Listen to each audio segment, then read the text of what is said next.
what this trains your brain to do is it's like, it's okay, brain, you can focus for 30 minutes because a break is coming. Don't worry, a break is coming. And that really helps you be really effective with your time. Hey, Laptop Freedom Babes, Wanderlust. This is Hello from Greece. Hello.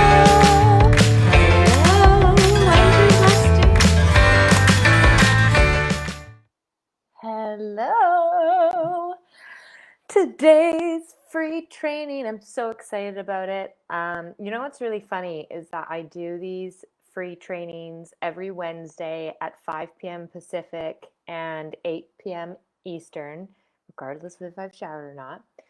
And I had a friend tell me, they were like, it's alive at 5. And I was like, oh my gosh, it is alive at 5. So we're going to start calling these lives at 5 because it's 5 p.m. Pacific when I do them. Hello to anyone new to my free trainings. I am Rebecca. I am the Wanderlust virtual assistant, and I run both the Laptop Freedom program and Laptop Freedom Moms. So excited about this version of the program. It's an adapted version of my virtual assisting training and mentorship program that's just for moms.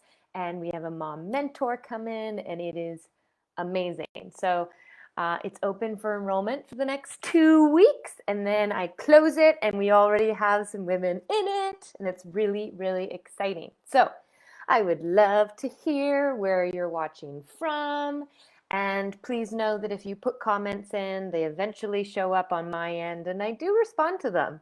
Sometimes I feel like I'm just speaking into the abyss, but I know some of you are watching. In my heart of hearts, I know you're there. I can feel your energy. Okay, today's free training, super excited about it. If you watched last week's free training, I was floating on an inner tube in the middle of the ocean, and it was bliss. I'm back in my home office. Hi, Kate. That's okay. Watch it later. That's amazing. You can find it. It's going to be on the page. There's lots more in the video tab. Oh, I love that. Thanks for letting me know. Okay, today's free training. Working from home needs boundaries. So here are going to be a few of my tips. So this is both for people who live by themselves. This is also going to be a big one for moms. So Laptop Freedom Moms is open for enrollment. So today's free training is especially tuned for them as well. So what are my tricks to draw boundaries working in my own home? This is both a blessing and a curse, working in your own home. Obviously, working in your own home means that you roll out of bed whenever you want, you work in your pajamas, you have full access to your fridge, you can shower halfway through the day, whatever it is. Those are all the pros to working from home, but the cons are sometimes we get blurry about working and then home stuff.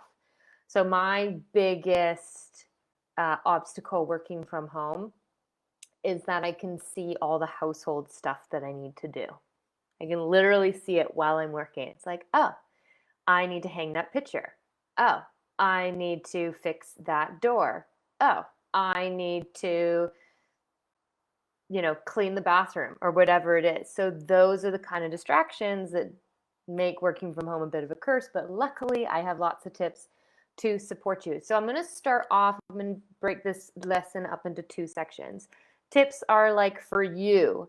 This is for anyone working from home, and this is going to help you create boundaries so that you can both live in your home and relax in your home, and you can also be productive and get work done for your home in your home.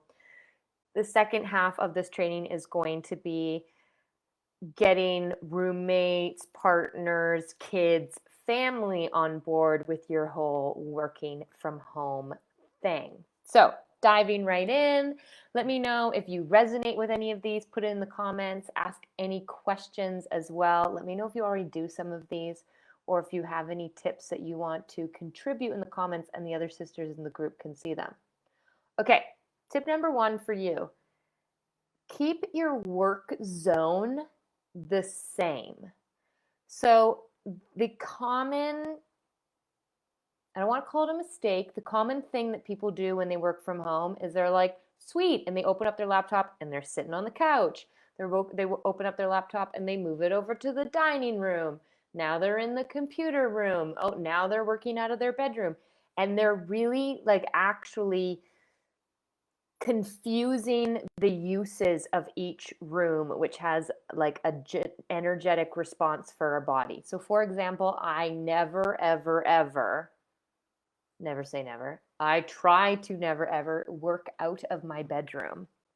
I try to never work out of my bedroom because my bedroom is when I walk into my bedroom is my sanctuary. It's my private space.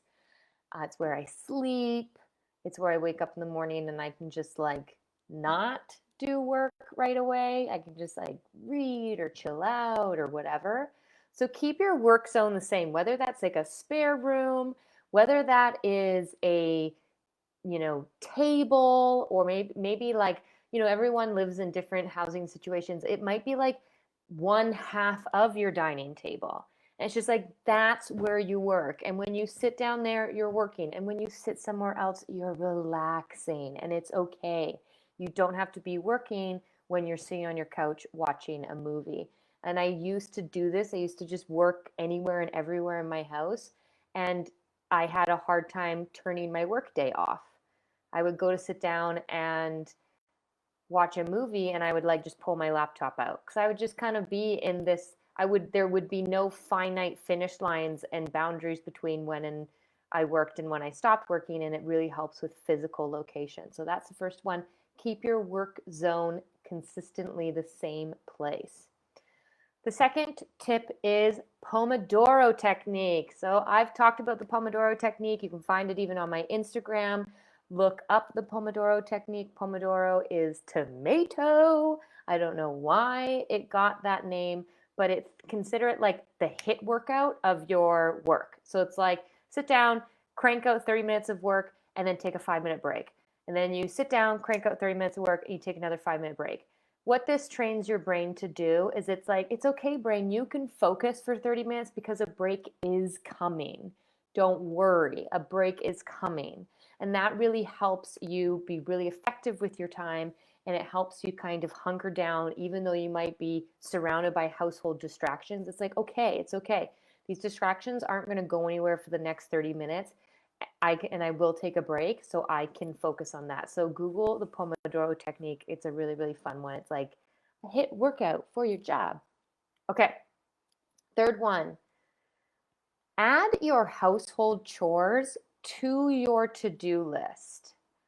Now, the reason why I say this is because every day I write out a to-do list on what I need to do with work.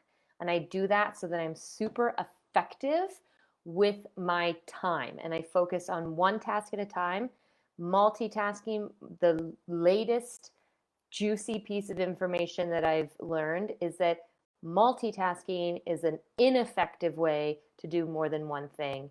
That in fact, it is more efficient and effective to do each of those things separately on their own with full focus than to try to do multiple things at once. So I always make a to-do list every single day, and I work on one task at a time. I try not to get distracted, and I really try to avoid multitasking. So what I do on my to-do list is I also add in my household chores that I want to get done that day. That reminds my brain, don't worry, we're not going to forget that I need to go grocery shopping, so stop stressing about it. Stop throwing it into the forefront of my consciousness.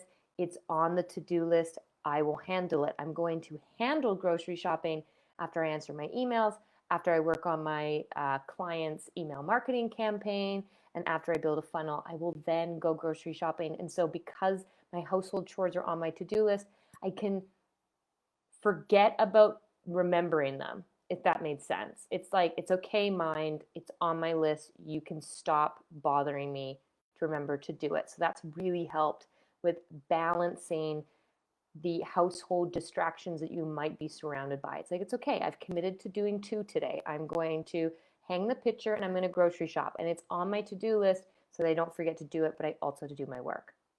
Fourth one, boundaries. This is going to be a doozy, okay? But it's a great tip. Turn off your notifications. Control your notifications. So here are some tips. I'm just going to jump into examples. I think I've got like a random hair on my arm. I'm sorry. I'm going to jump into a couple of examples. Apps, so your cell phone, for example, and especially if it talks to your laptop. But let's say your cell phone, let's focus on the cell phone. The cell phone is used for friends, family, personal life, social life.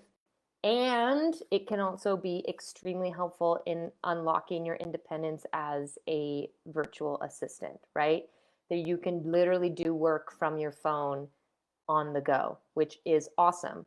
But when we bring the two together, when we put work on our phone, it makes it really hard to set those boundaries and tell the difference between the two. You're going to have VA clients that are in different time zones. You're going to have VA clients that work at different times of the day.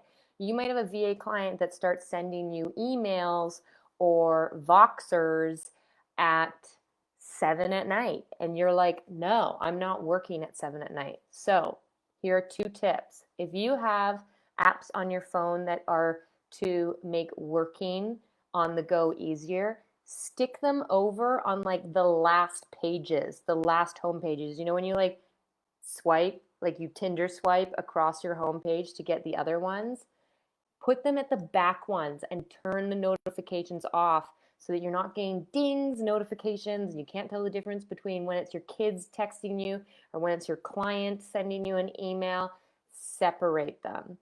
Another good one is when you're working on your laptop and maybe you get notifications from your phone on your laptop, try to turn those off. Those are screaming distractions, and it really starts to blur personal life and work life.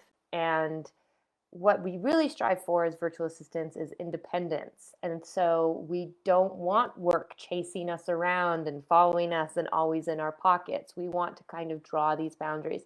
The same way that you would exit your office building at the end of your workday, like, see ya, clocking out 5 p.m., wouldn't want to be a shut the door. We need to do that with our technology at home that allows us to work from home. Okay, so that's a big one.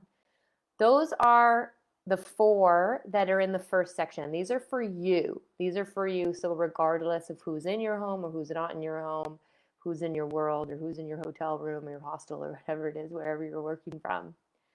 I've actually had to draw these boundaries with shared bedrooms, with people in my shared hostel bedroom, which is hilarious. But it's amazing how many people are so on board with it. Honestly, when you're traveling in a hostel, there's like a huge percentage of people who are also working on while they're traveling. They're digital nomads. And they're like, sweet, let's just work at the same time. And so then you like create this co-working energy, which is awesome. Okay, second section of this lesson. Is that resonating with anyone? Pop it into the comments if you're like, those sound like good ideas, or like, oh, totally, my phone is such a blurry area, or I already do those. I love the Pomodoro technique. Let me know in the comments if like this is helpful or this is resonating for you. Trust me, I've learned all of these techniques the hard way. It's like super blurring lines between like working from home and da da da da. Okay. The second section of this lesson is how to get people in your home. Thank you, Nicole. Yay. How to get people in your home. Also, like in boundaries between work and personal. Okay. So this is like roommates, partners, kids, visitors. That's another big one. Okay. So some of us, we might have a home office and we can just shut the door and say, see ya, this is my physical boundary and I won't come out until I'm done. Cool. Not everyone necessarily has that luxury, and so we've got to be really creative. And so there's great ways to like enlisting the people in your home as well. So the first one is get the people in your home. I know. You're Nicole, trust me, Nicole. Roommates are like partners, and I have an open door policy in my home. And so like neighbors, friends, family, like my door is always unlocked and people can walk in, and it's amazing like how many times I'll be in the middle of like a live training like this and someone will just walk in my door and I'm like, oh, come back another time. Okay. So first one, get the people, like empower the people in your home, empower them with the information of your schedule. So for example, every Wednesday at 5 p.m. PST, I go live. And I've empowered the people in my home with that information because it's awkward for both people when like someone walks in your workspace, or someone like knocks on your office door, or someone, I don't know, calls you or needs you or whatever, and you didn't empower them with that information, then you feel sheepish and they feel sheepish, when really all you need to say is like, I don't care where you are, but at 5, I've got a meeting. I can take it maybe over here. How about you go pick up the kids and I'll take my meetings at those times so the house is empty.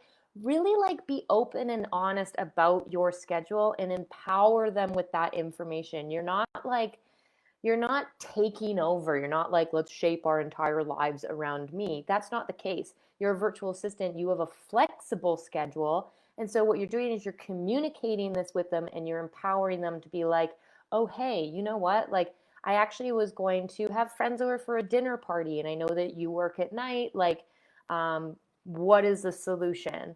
Or I'm going to have people over for brunch, and then you can be like, great, I'm going to take my work and take it to a cafe so that I can focus. Or a big one is if you have a roommate who loves watching sports, it's like, okay, like their team always plays Tuesdays at 2 or whatever, then you also know like, okay, I'm not going to take meetings at 2, or I'm going to go somewhere else on those Tuesdays, whatever it is. So really communicate your schedule and your needs, so it's not this weird like, oops, sorry, I like stepped on your schedule's toes and this is really awkward and you're dancing that around. Okay, second one, if you have kids, this one is so great. I learned this from a VA mom. This one's the best. So she has a room, an at-home office. She has a room that she's converted into her office, and she has kiddos and they are at home and she's at home. And what she's done is she's printed off a piece of laminated paper and she has stuck it on the outside of her office door. And it's like a traffic light, green, yellow, and red.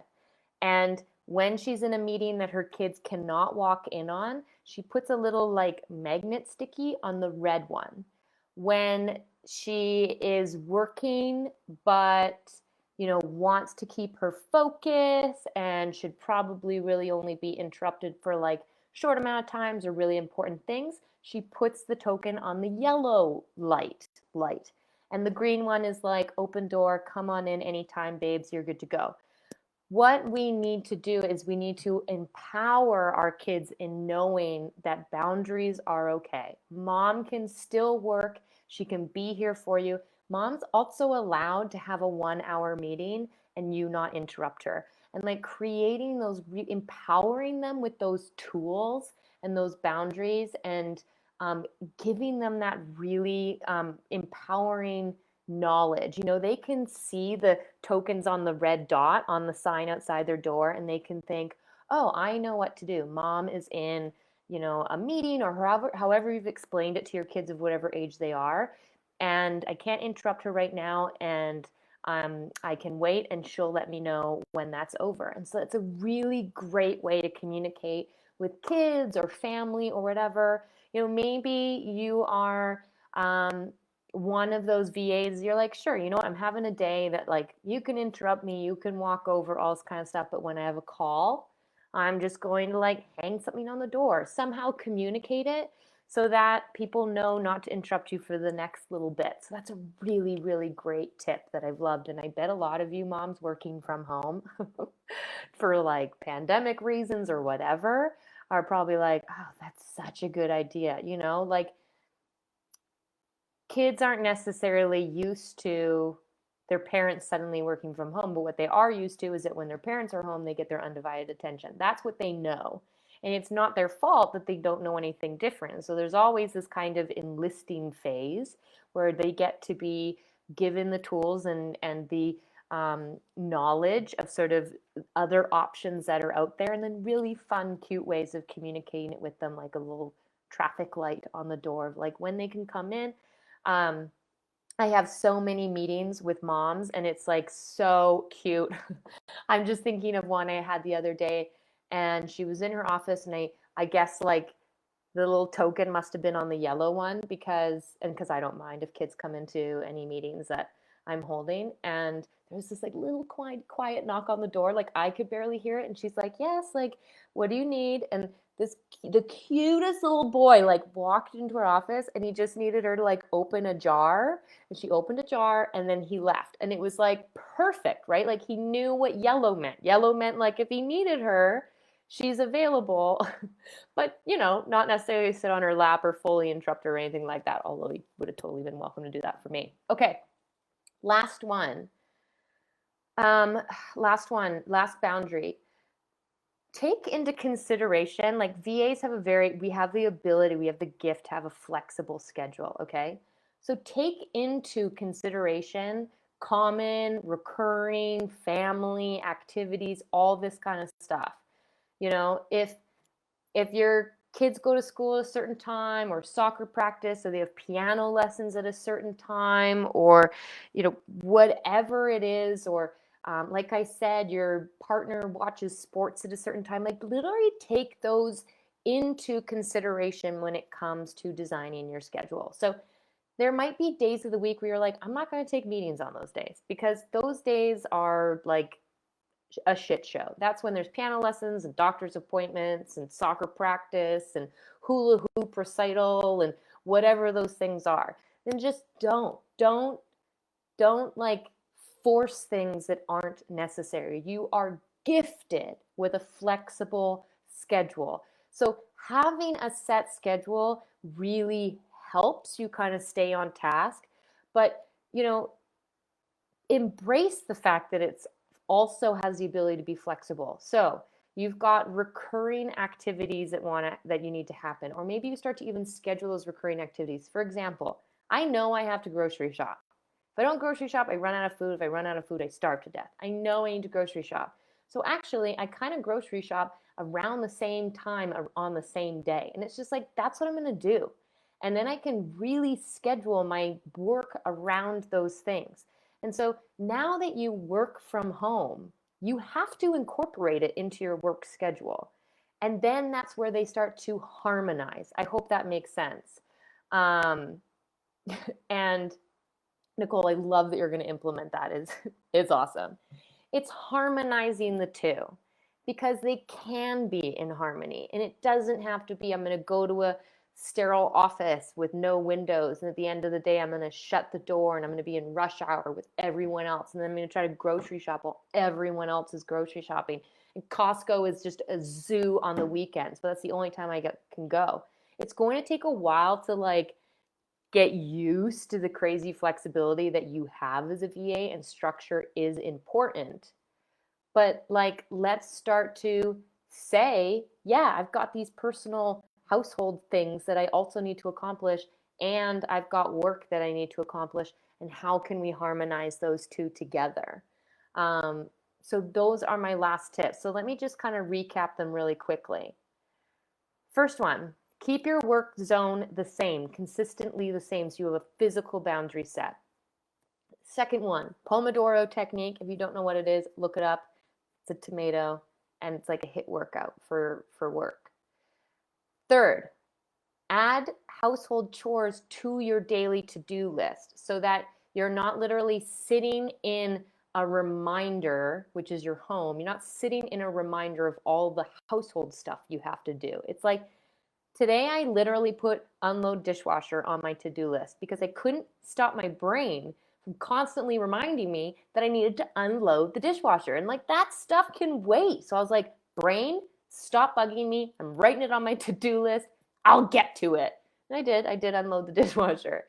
Fourth one, turn off notifications. At least control them, okay? So if you've got email app, if you've got Voxer, if you've got Slack app on your phone, stick them over on like the far right home pages and only check them when you are in your work time and you're scheduled to check them. Turn those notifications off. Okay, next, we're moving into like how to get your house on board with you working from home. Enroll your household in your schedule, like communicate with your schedule.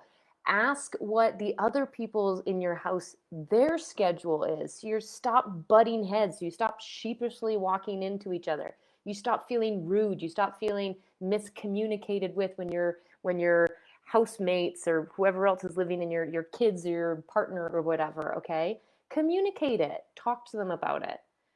Next one, really fun idea. Sign on your office space or your door or whatever it is that communicates what zone of work are you in? Like a traffic light, red, yellow, green. Can you interrupt me?